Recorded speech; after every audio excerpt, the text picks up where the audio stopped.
Nous irons en Guyane, dans le village de Cacao. Il est entièrement peuplé de Hmong. Il s'agit d'un peuple originaire d'Asie. Pourquoi se trouve-t-il ici, en nombre, à des milliers de kilomètres de leur terre d'origine?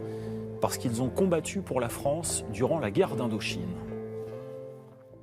Direction la Guyane, et pour être plus précis, le village de Cacao, en pleine forêt. Sa particularité, il est habité par des Hmong, un peuple originaire d'Asie.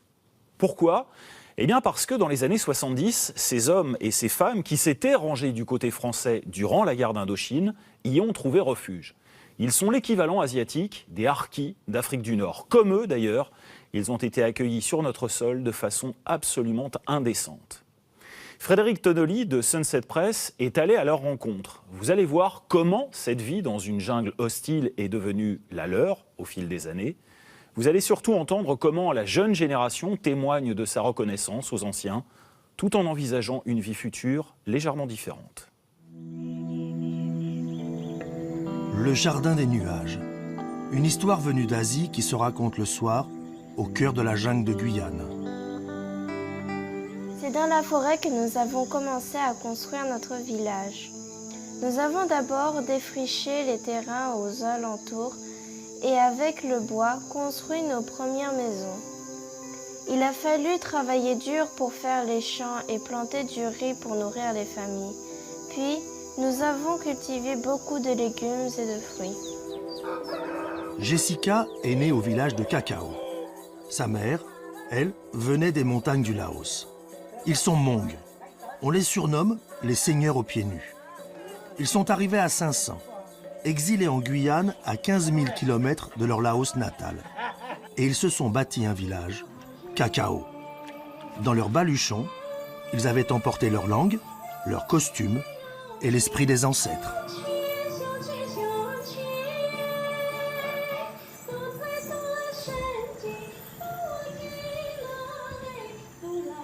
Il n'y avait que la forêt, partout c'est la forêt. Il faisait froid. C'était au mois de septembre, octobre. Donc, en ce temps-là, il pleuvait beaucoup.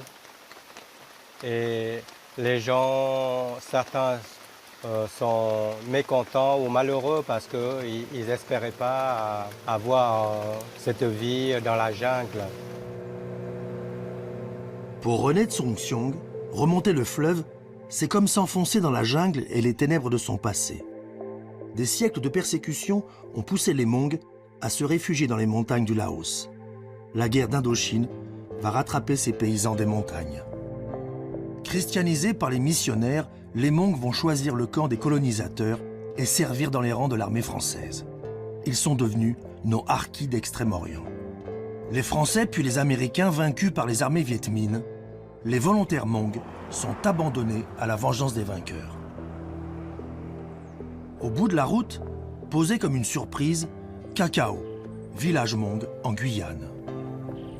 Dans cette terre française surnommée l'Enfer Vert, les Hmong vont arracher à la jungle quelques centaines d'hectares pour en faire un jardin d'abondance.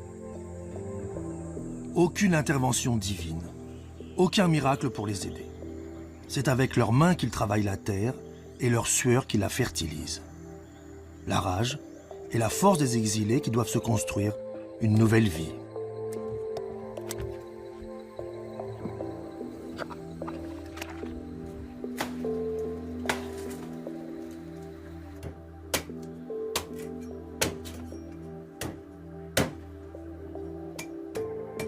Jus de coco comme verre de bienvenue chez Yat Song Yeng.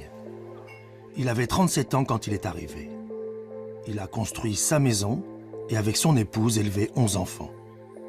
Converti et éduqué par les missionnaires français au Laos, c'est avec eux qu'il a organisé le grand départ vers la Guyane. On a cherché le pays accueil. On est venu ici à cause de moi. J'ai accepté. Les gens viennent de Laos, viennent en Guyane, c'est moi. En 1975, 100 000 Hmong traversent le Mékong pour se réfugier dans les camps en Thaïlande. À Paris, les missionnaires et quelques officiers rappellent aux autorités la dette des Français. Les Hmong nous ont aidés et nous les avons abandonnés. Le moment est favorable. Olivier Stirn, ministre des Dom-Tom, peine à mettre en œuvre son plan vert, repeupler la Guyane et développer son agriculture. Alors, des émissaires sont envoyés dans les camps à la recherche de volontaires Hmong. Mais à Cayenne, les chiffres les plus fous circulent. On parle de l'arrivée de 40 000 Asiatiques. Une véritable invasion. La gauche guyanaise organise les manifestations et les slogans sont sans équivoque. Méo dehors, hurle la foule. Méo désignant le chinois sauvage et barbare. Nos harkis d'Indochine ne sont pas les bienvenus. Ils ont dit que les Hmong, ce sont des gens... Mange l'homme, sauvage, mange l'homme. Ils sont criés. Le 3 septembre 1977, pour éviter toute manifestation, un jumbo jet se pose de nuit à Cayenne. Les premières familles Hmong sont hissées sur des camions militaires. Les seuls capables d'affronter la piste qui mène au lieu-dit Cacao, une clairière au cœur de la jungle guyanaise.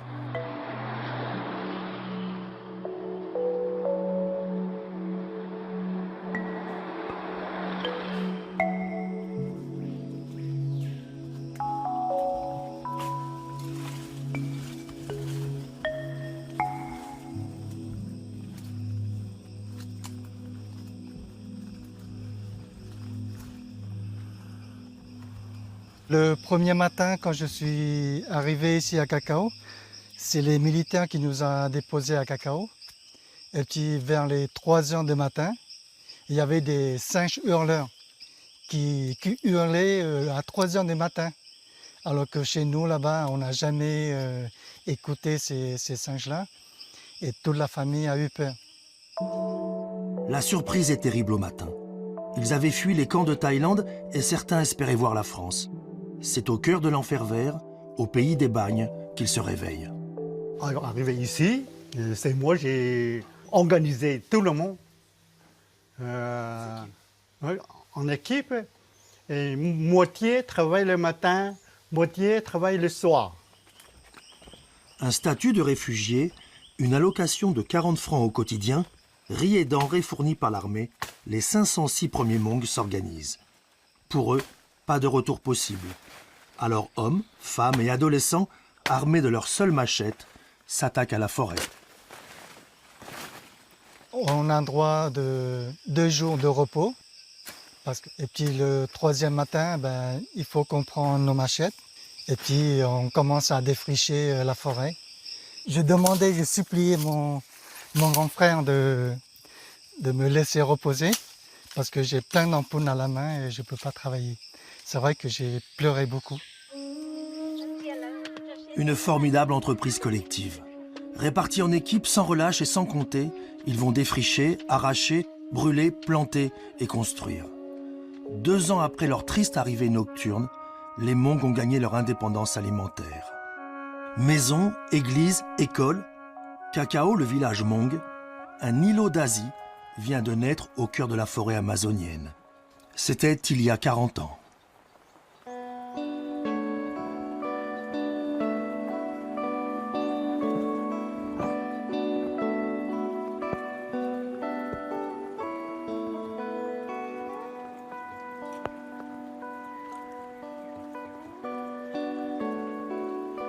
Patrice Lowe et Marie sont nés et se sont mariés au village.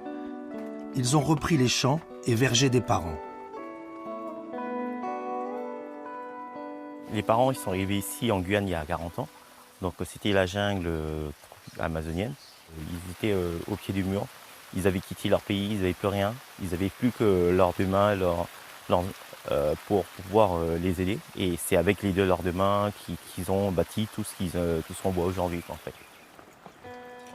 À son origine, le village est réuni en coopérative, le travail effectué en commun et les bénéfices partagés.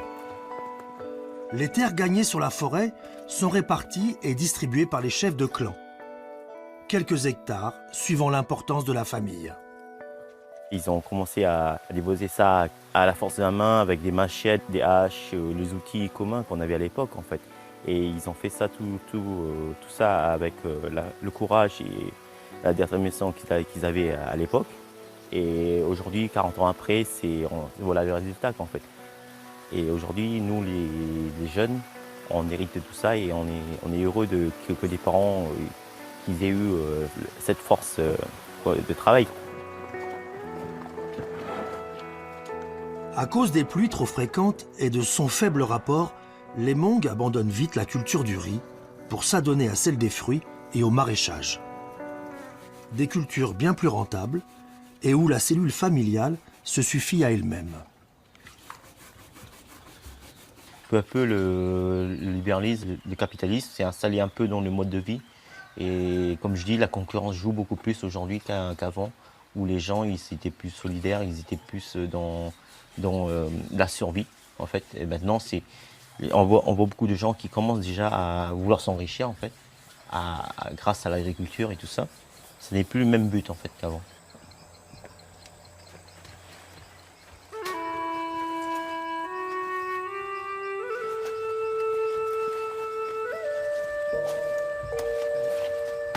Trois fois par semaine, les maraîchers et horticulteurs se préparent à monter à la capitale. René et Meissi assemblent leurs bouquets. Héliconias, alpinias rouge et roses de porcelaine pour le grand marché du vendredi. Les veilles de marché, les nuits sont très courtes à Cacao.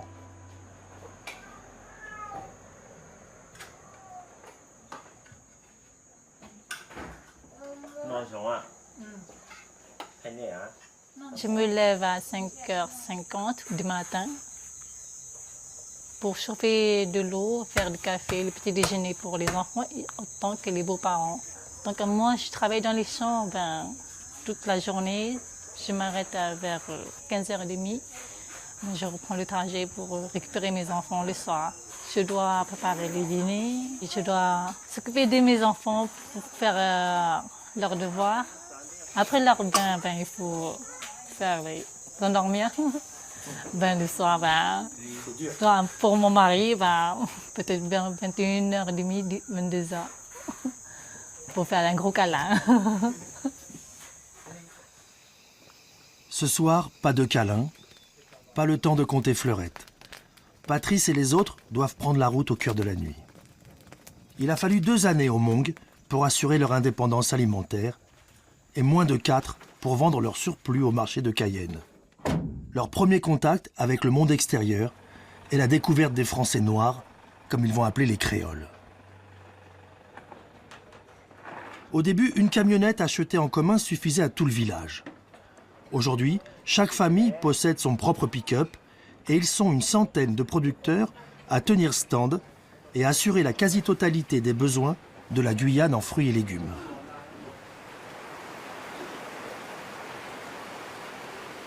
Calou, dachine, sorossi le concombre amer, les bananes et le chadec, le pamplemousse géant chinois, vont trouver acheteurs malgré la pluie de saison.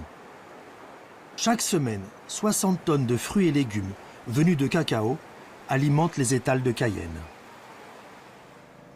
Au petit matin, à l'heure où les nuages sortent de la forêt, on se presse chez Madame Siongseng. Si les missionnaires ont converti la majorité des Hmong de Cacao, ils sont tous restés animistes. Comme chaque année, Madame Siongseng doit s'assurer du bon retour des esprits de sa maison, partis en voyage au village des ancêtres.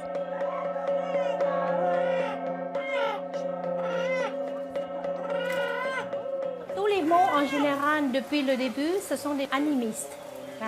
Après, vu que le Hmong n'a pas l'écriture, c'est transmettre de bouche à oreille, de père en fils, d'un grand-père au petit-fils, par exemple. Et ça se suit comme ça. Vu qu'on est dans un peuple pourchassé et une famille qui va à gauche, à droite, en haut, en bas, aux États-Unis, en France, donc on perd nos traditions, on perd nos savoir-faire.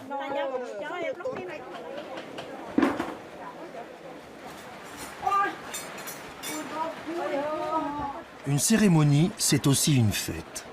Les poulets sacrifiés, les femmes préparent le riz. Du papier doré symbolisant l'argent est brûlé. il faut payer le passage de certaines portes. Pendant 6 heures, Madame Xiong Seng va poursuivre sa transe et son voyage dans l'au-delà. Tout le clan est invité à fêter le bon retour des esprits à la maison.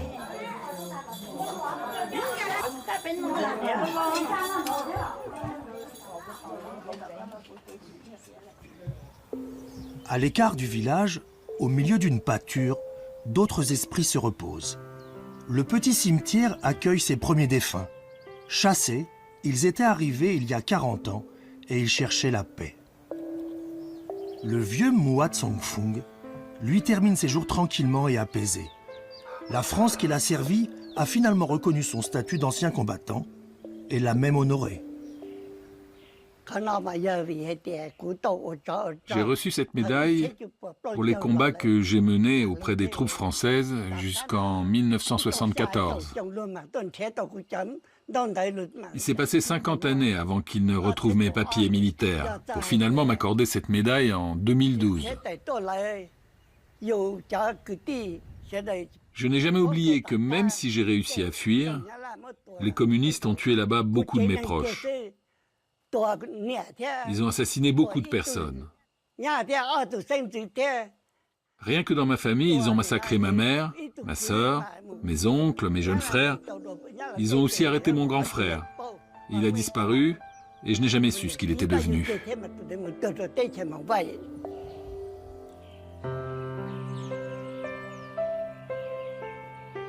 Soldats oubliés, supplétifs abandonnés, traîtres ou collabos pour d'autres, les combattants Hmong ont mis bien longtemps à recevoir la reconnaissance de la France.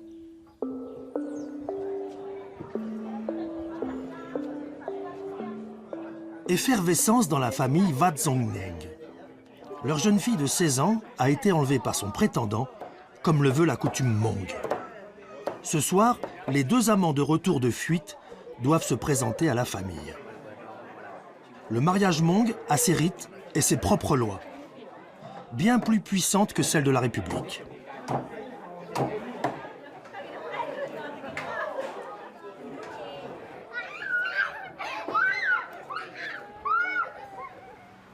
Meissi prépare les costumes traditionnels des futurs mariés.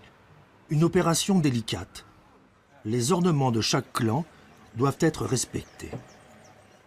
Oui, elle est jolie.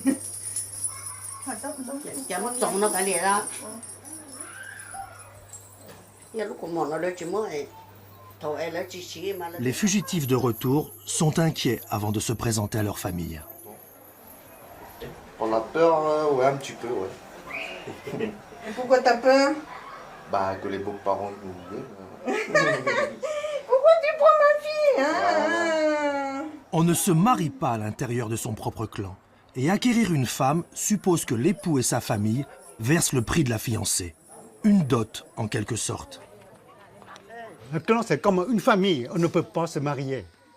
Il faut marier d'autres clans. Il y a plusieurs clans. Mais chez nous, je dis franchement, dans la loi chez nous, le règlement. Quand j'ai un garçon, il faut préparer un peu l'argent. Quand il est marié, il faut payer. Il faut payer au moins 6 000. Et tuer un cochon pour faire un repas. Inviter les copains, tout le monde. Nous, c'est un village Hmong. Nous avons le règlement. Oui, nous, tout le monde respecte la loi. Nous, c'est la loi chez nous. Tout le monde, oui. Après l'échange des cadeaux rituels, les négociations vont durer toute la nuit. Malgré les prières, ce sont les chefs de clan qui seuls vont décider de la validité du mariage.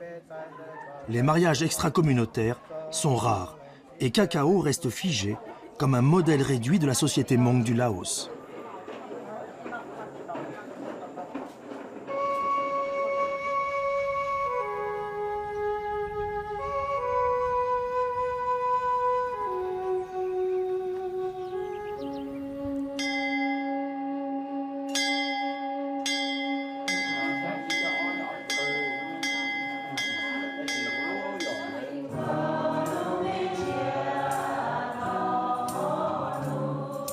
Les missionnaires avaient évangélisé les Hmong dans les montagnes du Laos et les ont accompagnés dans leur exil jusqu'à la jungle de cacao.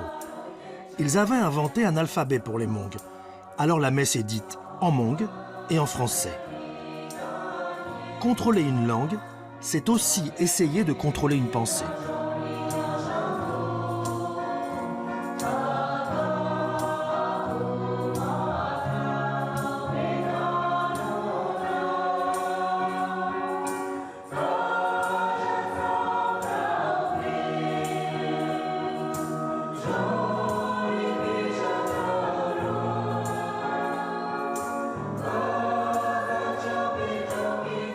L'autorité ici à Cacao, moi je dirais que, d'après mon expérience, c'est surtout le chef des clans.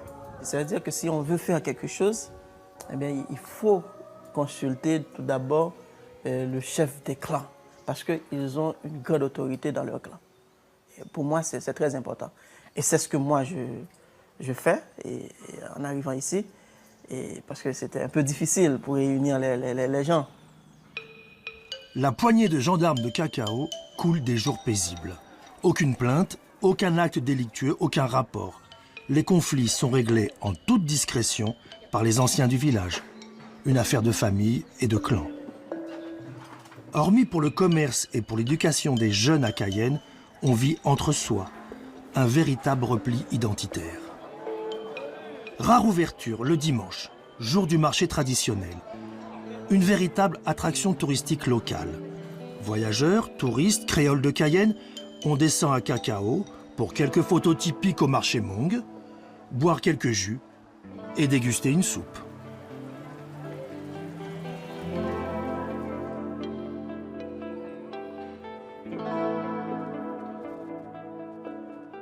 Deux écoles se font face et concurrence, l'école des Sœurs et l'école de la République. Les Hmong, pour leurs enfants, font en grande majorité confiance aux Sœurs. D'ailleurs, elles étaient là dès les premiers jours de leur arrivée. Et pour eux, l'école publique reste avant tout l'école des étrangers. Les Guyanais, Créoles, Métro, Surinamiens, Brésiliens, Bushinengue et Amérindiens. Au premier jour du village, les familles avaient jusqu'à 10 enfants. Mais aujourd'hui que les terres ont été distribuées et se font rares, beaucoup de couples n'ont plus que 2 ou 3 enfants. Quand les Hmong sont arrivés à Cacao, la population était nombreuse, ils avaient beaucoup d'enfants. Donc à l'école aussi, nous avions beaucoup d'élèves.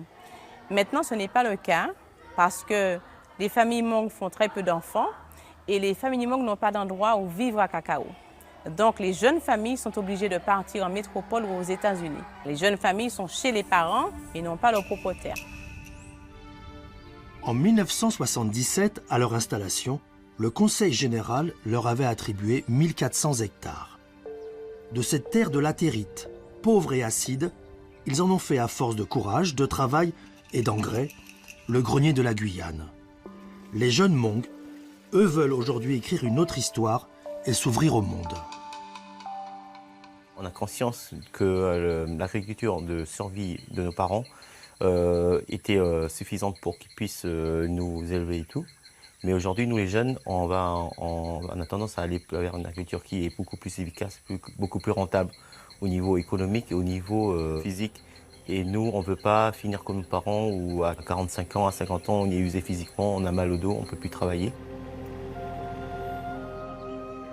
Patrice Lowe et son ami Joseph Ya ont rejoint le syndicat des jeunes agriculteurs. Ils ont appris à traiter avec les institutions européennes et les chambres d'agriculture, à obtenir des subventions pour se développer et grandir. S'il y a un animal pour nous décrire, nous les Hmong, ce serait plus la chauve-souris. Qui veut dire que cette chauve-souris, elle a tendance à ressembler à un oiseau et d'un côté à une souris. Mais si elle va se familiariser avec tout ce qui est volatile, donc c'est sûr qu'ils vont nous dire, voilà, on est une souris de base, donc ils ne vont pas nous accepter. À l'inverse aussi, si on va voir les souris. Et donc cette histoire-là, c'est vraiment une histoire qui nous ressemble, nous les Hmong. À leur arrivée, ils sont devenus français. Mais ils sont restés Hmong, oiseaux et souris. Aujourd'hui, ils sont 2000 répartis en 2 villages, Kakao et Yaouvé. 2 communautés monoethniques. Mais rester Hmong a peut-être été la force des premiers arrivés qui ont su transformer un coin de jungle en un magnifique jardin. Le jardin des nuages.